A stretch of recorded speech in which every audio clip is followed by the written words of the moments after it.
നമസ്കാരം. Revenue information ബ്യൂറോയിലേക്ക് സ്വാഗതം. Revenue വാർത്തകൾ.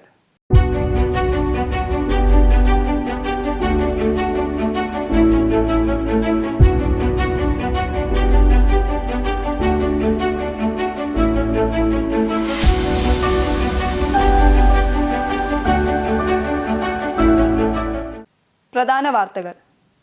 അക്കാദമിക മാസ്റ്റർ പ്ലാൻ തയ്യാറാക്കിയ ആദ്യ സംസ്ഥാനമാണ് കേരളമെന്ന് മന്ത്രി കെ രാജൻ. ഇടുക്കി കളക്ട്രേറ്റിൽ മഴക്കാലപൂർവ്വ ശുചീകരണം നടത്തി. ILDM MBA ഡിസാസ്റ്റർ മാനേജ്മെന്റ് വിദ്യാർത്ഥികളുടെ സപ്തദിന പഠനയാത്ര ആരംഭിച്ചു. വിദ്യാഭ്യാസ സ്ഥാപന പരിസരങ്ങളിൽ ലഹരി വിൽപ്പന തടയുന്നതിന് യെല്ലോ ലൈൻ സമ്പ്രദായം ഏർപ്പെടുത്തുമെന്ന് കൊല്ലം ജില്ലാ കളക്ടർ. ആലപ്പുഴ ജില്ലാ ഭരണകൂടം സംഘടിപ്പിച്ച വേനൽപ്പാടം വേനൽക്കാല കോച്ചിംഗ് ക്യാമ്പ് സമാപിച്ചു. പരിസ്ഥിതി ദിനത്തിൽ പാലക്കാട് ജില്ലയിൽ 65 പച്ചത്തുരുത്തുകൾക്ക് തുടക്കമിടും.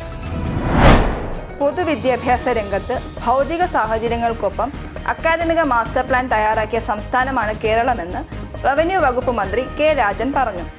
ഗുണമേന്മ വിദ്യാഭ്യാസത്തിനായുള്ള മൂല്യനിർണ്ണയ പരിഷ്കരണം എന്ന വിഷയത്തിൽ പൊതുവിദ്യാഭ്യാസ വകുപ്പ് സംഘടിപ്പിച്ച വിദ്യാഭ്യാസ കോൺക്ലേവിൽ മുഖ്യപ്രഭാഷണം നടത്തുകയായിരുന്നു മന്ത്രി. പൊതുവിദ്യാഭ്യാസ തൊഴിൽ വകുപ്പ് മന്ത്രി വി ശിവൻകുട്ടി ചടങ്ങിൽ അധ്യക്ഷനായി. അൺഇക്കണോമിക്കൽ എന്ന വിഭാഗത്തിൽ അടച്ചുപൂട്ടൽ സാഹചര്യത്തിൽ നിന്നുമാണ് പൊതുവിദ്യാഭ്യാസ സംരക്ഷണ യജ്ഞത്തിലൂടെ സംസ്ഥാന സർക്കാരും കേരളത്തിന്റെ പൊതുസമൂഹവും വിദ്യാലയങ്ങളെ വീണ്ടെടുത്തത്. പാഠ്യപദ്ധതി പരിഷ്കരണം സമയബന്ധിതമായി നടപ്പിലാക്കിയും പാഠപുസ്തകങ്ങൾ നേരത്തെ എത്തിച്ചും പൊതുവിദ്യാഭ്യാസ വകുപ്പ് മാതൃക തീർക്കുന്നു. കേരള മോഡൽ ലോകത്തിനു മുന്നിൽ അവതരിപ്പിക്കുന്നതിന് നമ്മുടെ വിദ്യാഭ്യാസ മേഖലയിലെ മുന്നേറ്റം വലിയ പങ്ക് വഹിച്ചിട്ടുണ്ടെന്നും മന്ത്രി കൂട്ടിച്ചേർത്തു. മാലിന്യമുക്തം നവകേരളം പദ്ധതിയുടെ ഭാഗമായി ഇടുക്കി സിവിൽ സ്റ്റേഷനിലെ ജീവനക്കാർ മഴക്കാലപൂർവ്വ ശുചീകരണം നടത്തി. തങ്ങൾ ജോലി ചെയ്യുന്ന ഇടവും പരിസരവും വൃത്തിയാക്കുക എന്നുള്ളത് എല്ലാ ജീവനക്കാരുടെയും ഉത്തരവാദിത്തമാണ് എന്ന സന്ദേശത്തോടെയാണ് കളക്ട്രേറ്റും പരിസരവും ജീവനക്കാർ വൃത്തിയാക്കിയത്.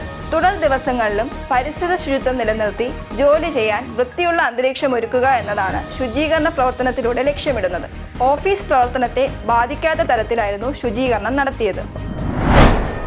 Institute of land and disaster മാനേജ്മെന്റിലെ MBA ഡിസാസ്റ്റർ മാനേജ്മെന്റ് കോഴ്സിന്റെ ഭാഗമായുള്ള വിദ്യാർത്ഥികളുടെ പഠനയാത്ര സ്ഥാപന മേധാവി A. Geetha IAS flag off ചെയ്തു. അമേരിക്കൻ ഗവൺമെന്റ് നടത്തുന്ന സർട്ടിഫിക്കറ്റ് കോഴ്സ് പൂർത്തിയാക്കിയ ആദ്യ ബാച്ചിന്റെ സൗത്ത് ഇന്ത്യൻ പര്യടനത്തിന്റെ ഭാഗമായി ചെന്നൈ അമേരിക്കൻ കോൺസുലേറ്റ് സന്ദർശിക്കുകയും ഫോറിൻ സർവീസ് ഉദ്യോഗസ്ഥരുമായി ചർച്ചകൾ നടത്തുകയും ചെയ്യും. കൂടംകുളം, കൽപ്പാക്കം തുടങ്ങിയ അണുശക്തി നിലയങ്ങളും ചുഴലിക്കൊടുങ്കാറ്റ് ബാധിതമായ രാമേശ്വരം, സുനാമി ബാധിത പ്രദേശങ്ങളായ കടലൂർ, നാഗപട്ടണം, ചെന്നൈ നഗരത്തിലെ പ്രളയബാധിതമായിരുന്ന പ്രദേശങ്ങൾ എന്നിവയാണ് സംഘം പഠനവിധേയമാക്കുക. 2024 സെപ്റ്റംബറിൽ ആരംഭിക്കുന്ന അടുത്ത ബാച്ചിന്റെ പഠന ആവശ്യങ്ങൾക്ക് വേണ്ട മുന്നൊരുക്കം കൂടിയാണ് യാത്ര കൊണ്ട് ഉദ്ദേശിക്കുന്നതെന്ന് A. ഗീത IAS അറിയിച്ചു. ഈ വർഷത്തെ KMAT പരീക്ഷ വിജയിക്കുന്നവർക്ക് കൂടി മറ്റ് നിബന്ധനകൾ പാലിച്ച് അഡ്മിഷൻ നൽകുന്നതാണ്. കൂടുതൽ വിവരങ്ങൾക്ക് 8547610005 എന്ന നമ്പറിൽ ബന്ധപ്പെടുക. സ്കൂൾ കോളേജ് പരിസരങ്ങളിൽ ലഹരി വസ്തുക്കളുടെ വ്യാപനം തടയുന്നതിനായി യെല്ലോ ലൈൻ സമ്പ്രദായം ഏർപ്പെടുത്തുമെന്ന് കൊല്ലം ജില്ലാ കളക്ടർ N. ദേവിദാസ്. ലഹരി പദാർത്ഥ വിൽപ്പന നടത്തുന്നില്ല എന്ന് ഉറപ്പാക്കാനാണ് നടപടിയെന്ന് ചേംബറിൽ ചേർന്ന ജില്ലാതല ലഹരി വിരുദ്ധ കമ്മിറ്റി യോഗത്തിൽ വ്യക്തമാക്കി. നിശ്ചിത അകലം മാനദണ്ഡമാക്കിയുള്ള നിയന്ത്രണ പരിശോധനാ രീതിയാണ് നടപ്പിലാക്കുന്നത്. വിദ്യാലയങ്ങൾക്ക് സമീപമുള്ള കടകൾ, മെഡിക്കൽ ഷോപ്പുകൾ തുടങ്ങിയവ കൃത്യതയോടെ പരിശോധിക്കുന്നതിന് എക്സൈസ്, പോലീസ്, ആരോഗ്യവകുപ്പ് എന്നിവ നേതൃത്വം നൽകും. സ്കൂളുകളിൽ പ്രവർത്തിക്കുന്ന ജാഗ്രതാ സമിതികളുടെ പ്രവർത്തനം ഊർജിതപ്പെടുത്തും. സ്കൂൾ പ്രവൃത്തി ദിനത്തിലെ ആദ്യ അസംബ്ലിയിൽ പുകയില വിരുദ്ധ സന്ദേശം നൽകണം. അതിഥി തൊഴിലാളികൾക്കായി നടത്തുന്ന അവബോധ പരിപാടികൾ, മെഡിക്കൽ ക്യാമ്പുകൾ എന്നിവ കൂടുതൽ ഇടങ്ങളിലേക്ക് വ്യാപിപ്പിക്കും. വിവിധ വകുപ്പുകളിലെ ഉദ്യോഗസ്ഥർ യോഗത്തിൽ പങ്കെടുത്തു. വിദ്യാഭ്യാസത്തിന് പുറമെ കുട്ടികളുടെ വേനൽ അവധിക്കാലം ഫലപ്രദമായി വിനിയോഗിക്കുന്നതിന് ആലപ്പുഴ ജില്ലാ ഭരണകൂടം സംഘടിപ്പിച്ച വേനൽപ്പാടം വേനൽക്കാല കോച്ചിംഗ് ക്യാമ്പ് സമാപിച്ചു. ആലപ്പുഴ ജില്ലയിലെ സർക്കാർ, എയ്ഡഡ്, അൺഎയ്ഡഡ്, CBSE തുടങ്ങിയ സ്കൂളുകളുടെ സമ്മർ ക്യാമ്പുകൾ കോർത്തിണക്കി നടപ്പാക്കിയ പദ്ധതിയാണ് വേനൽപ്പാടം. 2 മാസക്കാലമായി നടന്ന ക്യാമ്പിൽ football, cricket, shuttle, volleyball, rugby, karate, taekwondo, Kalaripayattu, canoeing, kayaking തുടങ്ങി നിരവധി മേഖലകളിലാണ് വിദ്യാർത്ഥികൾക്ക് പരിശീലനം നൽകിയത്. വിവിധ വകുപ്പുകൾ, ക്ലബ്ബുകൾ, അക്കാദമികൾ എന്നിവരുടെ സഹകരണത്തോടെയാണ് ക്യാമ്പ് സംഘടിപ്പിച്ചത്. പാലക്കാട് ജില്ലയിൽ പച്ചത്തുരുത്ത് നിർമ്മാണത്തിന്റെ ആദ്യഘട്ട ക്യാമ്പയിൻ ജൂലൈയിൽ ആരംഭിച്ച് ഓഗസ്റ്റിൽ അവസാനിക്കും. 94 ഏക്കർ വിസ്തൃതിയിൽ ജില്ലയിൽ നിലവിലുള്ള 128 പച്ചത്തുരുത്തുകളിലായി 25,000 സസ്യജാലങ്ങളെ സംരക്ഷിച്ചു വരുന്നുണ്ട്.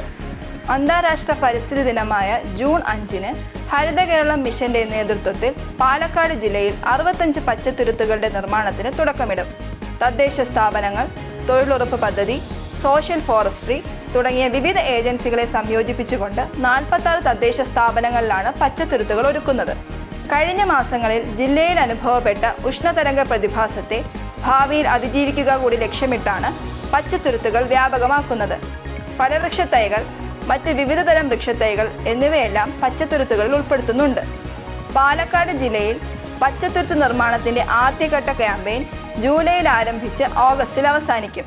94 ഏക്കർ വിസ്തൃതിയിൽ ജില്ലയിൽ നിലവിലുള്ള 128 പച്ചത്തുരുത്തുകളിലായി 25,000 സസ്യജാലങ്ങളെ സംരക്ഷിച്ചു വരുന്നുണ്ട്. 2024 ലോക്സഭാ തെരഞ്ഞെടുപ്പിന്റെ വോട്ടെണ്ണൽ പ്രക്രിയയ്ക്ക് വേണ്ടി ജില്ലാ ഭരണകൂടങ്ങളുടെ നേതൃത്വത്തിൽ വിപുലമായ തയ്യാറെടുപ്പുകൾ നടത്തിക്കഴിഞ്ഞു.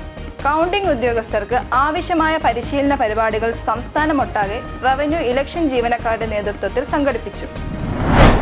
കാസർഗോഡ് ജില്ലാ രൂപീകരണത്തിന്റെ 40ാം വാർഷികാഘോഷം ജില്ലാ കളക്ടർ കെ ഇമ്പശേഖർ വൃക്ഷത്തൈ നട്ട് ഉദ്ഘാടനം ചെയ്തു.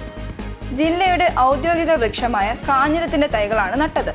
40ാം വാർഷികത്തോടനുബന്ധിച്ച് 40 വൃക്ഷത്തൈകൾ സിവിൽ സ്റ്റേഷൻ പരിസരത്ത് വിവിധ വകുപ്പുകളിലെ ജില്ലാതല ഓഫീസർമാരുടെ നേതൃത്വത്തിൽ നട്ടുപിടിപ്പിച്ചു. എല്ലാ വകുപ്പുകളുടെയും വിവിധ ക്ഷേമ സേവന പ്രവർത്തനങ്ങൾ സാധാരണക്കാർക്ക് കൃത്യമായി ലഭ്യമാക്കേണ്ടത് അനിവാര്യമാണെന്നും അതിനായി എല്ലാ ജീവനക്കാരും പ്രയത്നിക്കണമെന്നും ജില്ലാ കളക്ടർ പറഞ്ഞു. സംസ്ഥാനത്ത് മെയ് 30-ന് കാലവർഷം എത്തിയതായി കേന്ദ്ര കാലാവസ്ഥാ വകുപ്പ് അറിയിച്ചു. തെക്ക് കിഴക്കൻ അറബിക്കടലിൽ കേരള തീരത്തിനരികെ ചക്രവാത ചുഴി രൂപപ്പെട്ടിട്ടുണ്ട്.